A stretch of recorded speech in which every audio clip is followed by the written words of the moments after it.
श्रेयस अय्यर नहीं कर पा रहे डॉट। श्रेयस को लेकर ये क्या भूल गए चीफ सेलेक्टर अजीत अग्रकर। हाँ यार, भारतीय टीम के स्क्वाड का ऐलान हो चुका है एशिया कप के लिए। जो भी बातें थी, जिन बातों पर काफी विचार विमर्श पिछले कुछ दिनों से चल रहा था, पूर्ण विराम लग चुका है। भाई सवाल था कि शुभमन गिल आएंगे नहीं आएंगे, आ चुके हैं। सवाल था भारतीय टीम का उप कप्तान कौन होगा, ये भी सबको मालूम हो चुका है। लेकिन जो सबसे बड़ा सवाल था वो ये कि श्रेयस अय्यर ने धमाकेदार प्रदर्शन किया है आईपीएल में। श्रेयस अय्यर ने सिर्फ आईपीएल ही नहीं, चैंपियंस ट्रॉफी में भी जबरदस्त प्रदर्शन किया था। Shreyas Iyer India versus England की जो टेस्ट श्रृंखला थी वहां पर भी स्क्वाड में जगह बनाते हुए दिख रहे थे, लेकिन जगह नहीं बन पाई। तो उम्मीद थी कि अब एशिया कप में तो भाई श्रेयस अय्यर होने ही चाहिए, किसी भी कीमत पर, किसी भी सूरत पर। भाई श्रेयस अय्यर से बेहतरीन इस वक्त भारतीय क्रिकेट में कोई क्रिकेट खेलता हुआ नहीं दिखाई दे रहा है।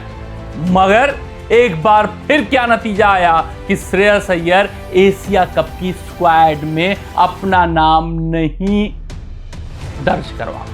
ये अपने आप में अनोखा फैसला है, ये अपने आप में सबसे बड़ा फैसला है, हैरतअंगेज फैसला है।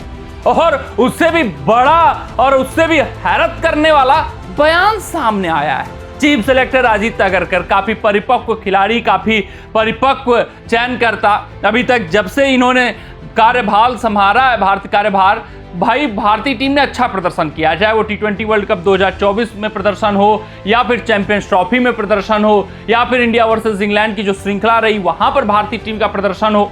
हर तरफ सिर्फ और सिर्फ अजीत अग्रकर के चयन के ही चर्चे रहे। लेकिन इस बार जो उन्होंने बयान दिया है वो कहीं से भी गले के नीचे बात उतरती हुई नहीं दिख रही है। बात करूं अजीत अग्रकर की, उनसे पूछा गया कि श्रेयस अय्यर इस स्क्वाड में क्यों जगह बनाते हुए नहीं दिख रहे हैं। उनसे यह सवाल दागा गया कि आईपीएल में आप देख सकते हैं कितना दमदार प्रदर्शन था। उनसे पूछा गया चैंपियंस ट्रॉफी में भारतीय टीम को चैंपियन अय्यर ने ही बनाया था, तो फिर यहाँ पे तो हर एक कीमत, हर एक सूरत पर श्रेयस अय्यर को होना चाहिए था। तो वहां पर वो जवाब देते नजर आए कि भाई श्रेयस अय्यर ने कोई गलती नहीं की। पहले एग्जैक्ट स्टेटमेंट मैं बताता हूं उन्होंने क्या कहा, it's not his fault but the question is who does he replace? For now he will have to wait for an opportunity। उन्होंने कहा कि यार श्रेयस अय्यर ने कुछ नहीं गलत किया, लेकिन सबसे बड़ा सवाल ये उठता है कि जो मैंने 15 सदस्यीय स्क्वाड आपके सामने रखी है, इसमें से आप बताइए श्रेयस अय्यर किसको रिप्लेस कर सकते हैं। अभी उनको अपने अपॉर्चुनिटी के लिए वेट करना होगा।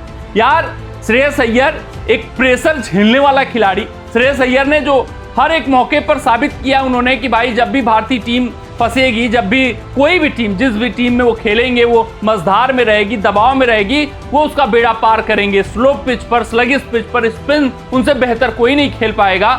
उस श्रेयस अय्यर के लिए ऐसा सवाल क्यों अग्रकर, यही सबसे बड़ा सवाल है। आप ये क्यों कर रहे हो कि बताइए अभी 15 सदस्यीय स्क्वाड में श्रेयस अय्यर किसको रिप्लेस कर सकते हैं। क्या आपको श्रेयस अय्यर की कैपेबिलिटी पे शक है? आप एक तो तरफ बोल रहे हो कि उन्होंने कुछ नहीं गलत किया है, फिर दूसरी तरफ आप शिवम दुबे जैसे लिमिटेड खिलाड़ी को चुन रहे हो और फिर ये सवाल दाग रहे हो कि भाई बताओ श्रेयस अय्यर किसकी जगह पर। यार श्रेयस अय्यर, अगर आप 15 सदस्यीय स्क्वाड चुन रहे हो किसी भी बड़े टूर्नामेंट के लिए, तो पहले नाम होने चाहिए आपके स्क्वाड में इस बंदे की ये काबिलियत है, साफ तौर पे।